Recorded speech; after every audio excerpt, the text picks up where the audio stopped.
আসসালামু আলাইকুম, কেমন আছেন আপনারা সবাই? আশা করি সবাই ভালো আছেন। আমি আপনাদের দোয়ায় আল্লাহর রহমতে অনেক ভালো আছি। This is me Emily Rahman and welcome to my new blog. আজ আবারও চলে এসেছি বিয়ে বাড়িতে। আর বিয়ে বাড়ির অনুষ্ঠান কিন্তু মিস করা যাবে না। আর বিয়ে বাড়ি মানেই অন্যরকম একটা ভালো লাগা, অন্যরকম একটা আনন্দ কাজ করে মনে। আর এখানে এলে আপনাদের যে কাছে দূরের পরিচিত অপরিচিত যত রিলেটিভস আছে যাদের সাথে খুব সহজে দেখা সাক্ষাৎ হয় না, তাদের সাথে এখানে এলে খুব সহজে দেখা হয়ে যায়। তাছাড়া আমাদের ভোলার বিয়েবাড়ি বলে কথা, আমাদের ভোলায় অতিথি আপ্যায়নের তুলনা নেই, এটা জানে না এমন কেউই নেই। আর আমাদের ভোলার বিয়েবাড়ির খাবারে কিন্তু দইটা থাকতেই হবে। আমাদের ভোলার দই মিষ্টি এগুলো কিন্তু খুবই জনপ্রিয়।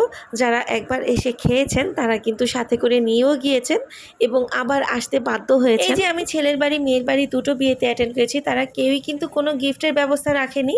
এবং আমি ভোলা দৌলতখানে অনেকগুলো বিয়েতে অ্যাটেন্ড করেছি, সেখানেও একই সিস্টেম ছিল।